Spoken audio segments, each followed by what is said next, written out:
Buenos dias from Lisbon. This is the Rorschach Spain update from the 22nd of January 2026. Quick summary of what's going down in Spain.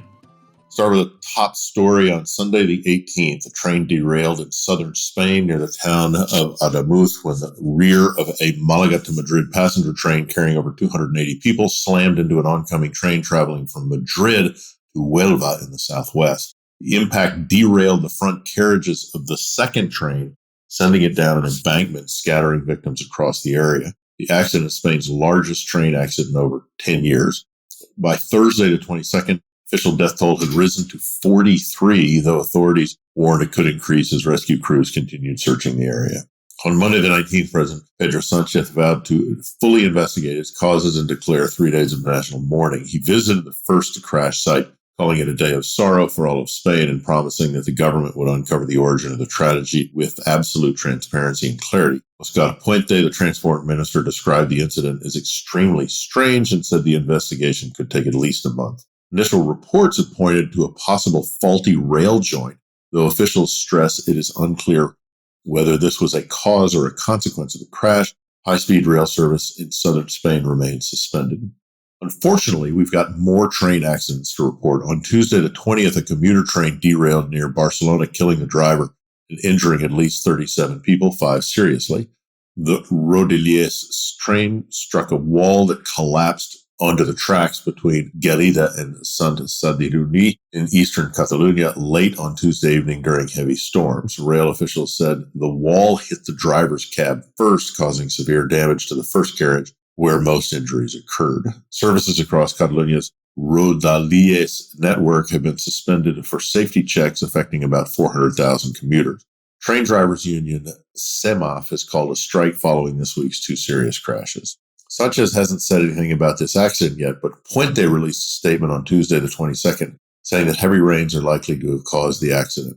However, pressure is now intensified on both the central and regional Catalan government, shifting focus from the crash itself to long-standing failures in rail management and investment. Commuters and unions describe Rodalies as not only unreliable, but also dangerous. Alberto Núñez Feijóo, predictably and on cue, opposition leader and president of the Partido Popular, has blamed government negligence and underinvestment. Ever there was a clear symptom of trains being a low priority for the national leadership, look to the absence of good overnight cross-border trains. For example, from Barcelona to and from Paris, Lisbon, and Zurich, the other countries are willing, but Spain can't seem to get them organized. Meanwhile, on Monday the 19th, Alfonso Fernández Mañeco, president of Castilla and León, called regional elections for the 15th of March, marking an end to the current legislature after completing its full 4-year term. The announcement was made in a written statement rather than a press conference out of respect for victims of the train crash during the 3 national days of mourning. The decree resolving the regional parliament was published on Tuesday the 20th. Castilla y León is currently governed by the PP and has ruled alone since Vox left the coalition in 2024. Polls suggest a close contest in March, with PP favored to finish first, but likely short of an absolute majority, leaving Vox as a potential kingmaker once again. In other news, according to figures released by the Ministry of Inclusion, Social Security, and Migration on Tuesday the 20th, Spain ended 2025 with a record number of foreign workers registered in its social security system, exceeding 3 million.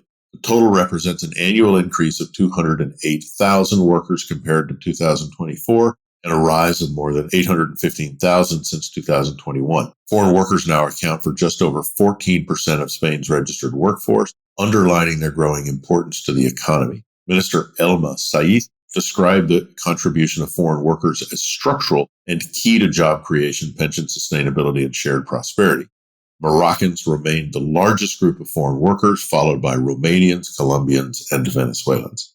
Next, on Thursday the 15th, Sara Ayagesen, the environment minister, warned the government of an alarming increase in hate speech and online abuse targeting meteorologists, climate scientists, and science communicators.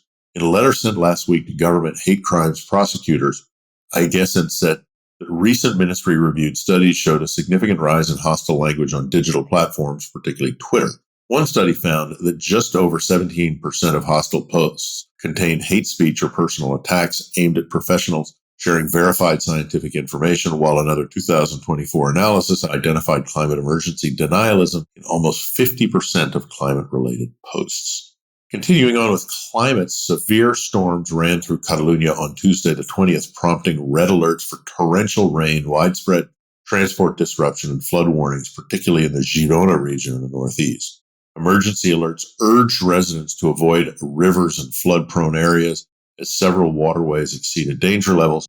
One man was reported missing after his vehicle was swept away while attempting to cross the Daró River, with search efforts suspended due to unsafe conditions.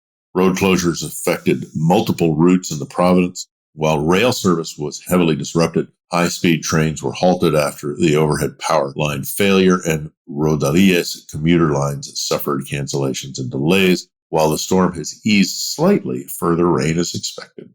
In entertainment news, on Monday the 19th, year-end report of the Spanish music organization Pro Musicae came out, highlighting that Bad Bunny and Rosalía dominated the country's 2025 charts.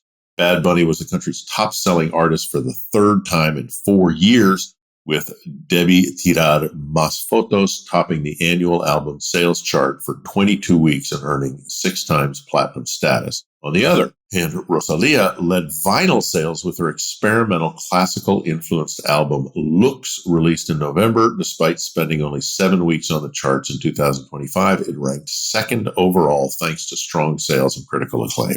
Here's a bizarre story from southern Andalusia.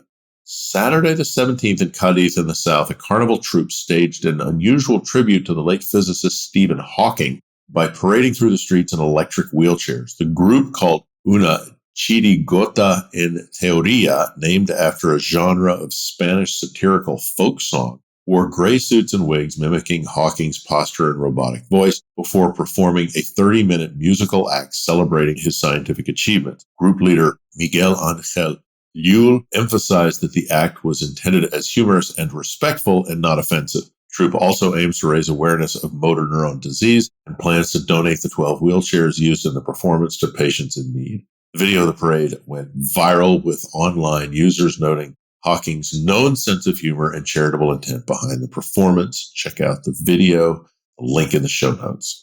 Wrap things up. This week's opinion piece, journalist Jordi Sarrión-Carbonell reflects for news outlet El País on how to sustain joy and meaning when everything feels a little unstable, politically, socially, and emotionally. He opens the article with moments that make him happy, including sharing wine with friends, before setting it against the darker mood of 2026, shaped by Donald Trump's renewed global influence, widespread feeling of apathy and hopelessness. Rather than chasing certainty, Sarrión-Carbonell argues that freedom lies in refusing to be ruled by fear, randomness, or power-hungry oligarchs. The piece mixes politics and everyday life into a quietly compelling meditation on how to live without surrendering to despair. The article is in Spanish, and the link in the show notes. And that's it for this week. Thanks for joining us. Remember that we sell very cool t-shirts. Check them out with the link in the show notes. Hasta la próxima.